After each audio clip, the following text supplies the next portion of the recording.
5000 साल पुरानी हजरत नूह अलैहिस्सलाम की कश्ती तुर्की से मिल गई। अंदर से ऐसा क्या निकला कि जिसे देखकर हर कोई हैरान रह गया। सवाल ये भी है कि तुर्की के सदर रजब तैयब उर्दुगान ने इस कश्ती को दुनिया से छुपाकर क्यों रखा। आज की इस कीमती वीडियो में हम आपको कश्ती नूह से मुतल्लिक हैरान कुन हकायक बतलाने जा रहे हैं, लिहाजा वीडियो को शुरू से लेकर आखिर तक जरूर देखिएगा। और अगर आप चैनल पर नए हैं तो इसे सब्सक्राइब भी कर लीजिए। तो आइए चलकर शुरू करते हैं। दोस्तों, कुरान मजीद में अल्लाह ताला ने जिन कौमों का तज़किरा किया है, इनके आसार आज भी दुनिया में मौजूद हैं।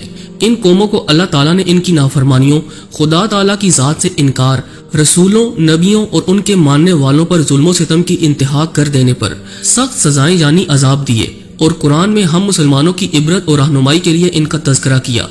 हजरत नूह अलैहिस्सलाम को सानी आदम भी कहा जाता है, क्योंकि आपके खानदान के अफराद और अल्लाह के हुक्म से तैयार की गई कश्ती में सवार जानवरों के अलावा हर शय पानी में गर्क कर दी गई थी।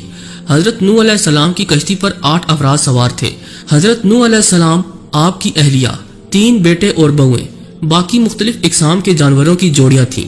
नूह अलैहिस्सलाम का वाक़या साबका आसमानी किताबों तौरात, ज़बूर और इंजील में भी मिलता है।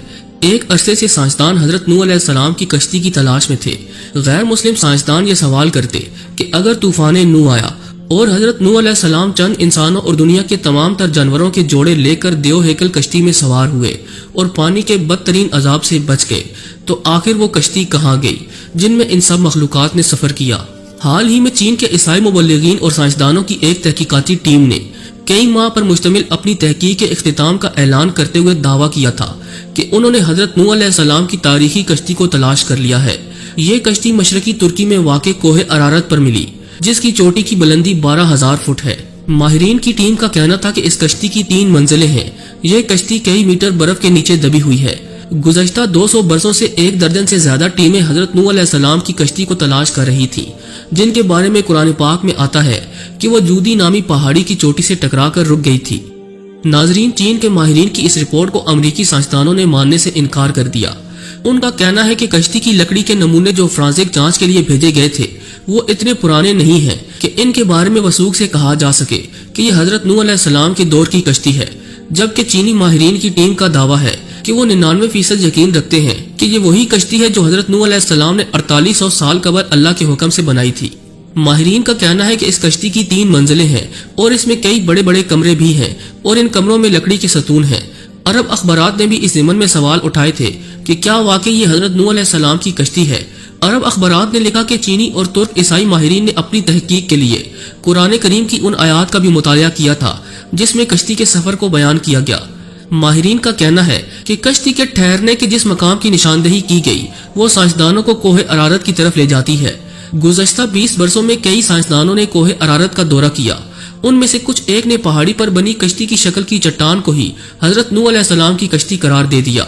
लेकिन चीनी और तुर्क माहिरीन ने पहाड़ के उस बर्फीले मकाम पर तहकीकात की जहां दर्जा हिरारत -60 डिग्री होता है और पहाड़ के जिस हिस्से में कश्ती की बाकियात दरियाफ्त की गई वो इंतहाई ढलवान और खतरनाक है। रिपोर्ट के मुताबिक इस टीम ने 60 मुख्तलिफ मकामात से हजरत नूह अलैहिस्सलाम की कश्ती का मुशाहिदा किया। ये कश्ती कई जगहों से टूटी हुई है, ताहम मुकम्मल तबाह इसलिए नहीं हुई कि ये बर्फ की दबीज तह में दबी हुई है। कश्ती टूटी हुई होने की वजह से माहिरीन इसके अंदर जा सके। नाजरीन ग्रामी, चीनी माहिर वेंग चेंग ने बाज़ाब्ता एक प्रेस कॉन्फ्रेंस मुनक्किद करके अपनी तहकीक से आगाह किया। कश्ती का मुआयना करने वाले एक चीनी माहिर का कहना है कि कश्ती का हर कमरा 5 मीटर ऊंचा है। इसमें कोई भी जानवर आसानी से समा सकता है। चीनी माहिरीन ने रेडियो कार्बन टेक्नोलॉजी से कश्ती के टुकड़ों का मुशाहिदा किया और दावा किया कि ये 4800 साल पुरानी है। कश्ती में कई संदूक भी मिले, लेकिन चीनी माहिरीन इनको खोल नहीं पाए।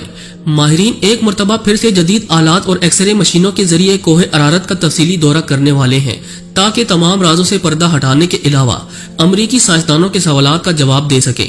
हजरत नूह अलैहिस्सलाम की कश्ती दरियाफ्त करने का दावा नया नहीं है।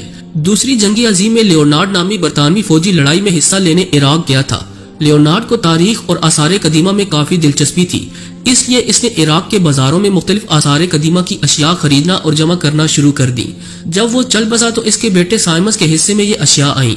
इसने ये अशिया बरतानिया के म्यूजियम के हवाले कर दी। ब्रिटिश म्यूजियम से वाबस्ता माहिर आसार कदीमा अरोनिक फिंकल ने इन अशिया का मुआयना किया। इन अशिया में से एक तख्ती भी मिली जिस पर कदीम अशोरी जबान में कुछ लिखा था। سخت مٹی سے بنی اس تختی پر لکھی عبارت کا جب انہوں نے ترجمہ کیا تو وہ حیران رہ گئے، کیونکہ تختی پر درج تھا کہ جب انسانوں کے گناہ بڑھ گئے تو خدا ان سے ناراض ہو گیا اور پھر اس نے گناہگاروں کو پانی میں ڈبونے کا فیصلہ کیا۔ تب فرشتوں نے وادی دجلہ اور فرات میں آباد ایک نیک انسان حضرت نوح علیہ السلام تک خدا کا یہ پیام پہنچایا کہ وہ ایک کشتی تیار کریں اور اس میں نیک لوگوں کے علاوہ تمام جانداروں کا ایک ایک جوڑا بھی سوار کر لیں۔ اس تختی میں کشتی کو اتنا بڑا بتایا گیا کہ وہ فٹ بال کے ایک سٹیڈیم کے برابر تھی۔ ماہرین نے اندازہ لگایا کہ یہ تختی 4000 برس پرانی ہے، یعنی حضرت عیسیٰ علیہ السلام سے 2000 برس پہلے کی ہے۔ دوستو، اس طرح طوفان نوح کا ایک اور ٹھوس ثبوت دنیا کے ہاتھ بہت پہلے ہی لگ چکا ہے۔ عام طور پر مذہب خصوصاً اسلام کے منکرین ان واقعات کو افسانوی قصے قرار دیتے ہیں۔ یہ تمام ثبوت ان کی آنکھیں کھولنے کے لیے کافی ہیں۔ اس تختی پر یہ بھی لکھا ہے کہ حضرت نوح علیہ السلام کی کشتی آج کل کی کشتیوں کی طرح لمبی نہیں تھی، بلکہ بیضوی یعنی انڈے نما تھی۔ اس زمانے میں دجلہ اور فرات میں اسی طرز کی کشتیاں چلتی تھیں۔ کشتی کے ٹھہرنے کے مقام کے بارے میں قرآن مجید کی سورۃ الہود کی آیت نمبر 44 میں بتایا گیا کہ وہ ایک بلند مقام جودی پر جا کر رکی تھی۔ عراق اور شام کے قدیم باشندے بابل کے دور میں یہ سمجھتے تھے کہ حضرت نوح علیہ السلام کی کشتی کوہ کردہ پر ٹھہری تھی۔ یہ مشہور پہاڑ جزیرہ ابن عمر کے قریب واقع ہے۔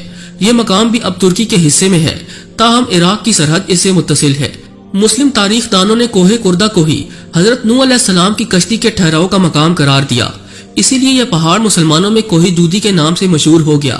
تاہم عیسائی مبلغین کا کہنا ہے کہ کشتی کوہ ارارت پر جا کر رکی تھی اور یہ پہاڑ آرمینیا اور ترکی کی سرحد پر ہے۔ حضرت نوح علیہ السلام کو ثانی آدم کے علاوہ شیخ الانبیاء کا خطاب بھی عطا ہوا، کیونکہ آپ وہ پہلے پیغمبر ہیں جو انسانیت کی طرف بھیجے گئے۔ قرآن پاک میں حضرت نوح علیہ السلام کا نام 73 مرتبہ آیا ہے۔ 5000 سال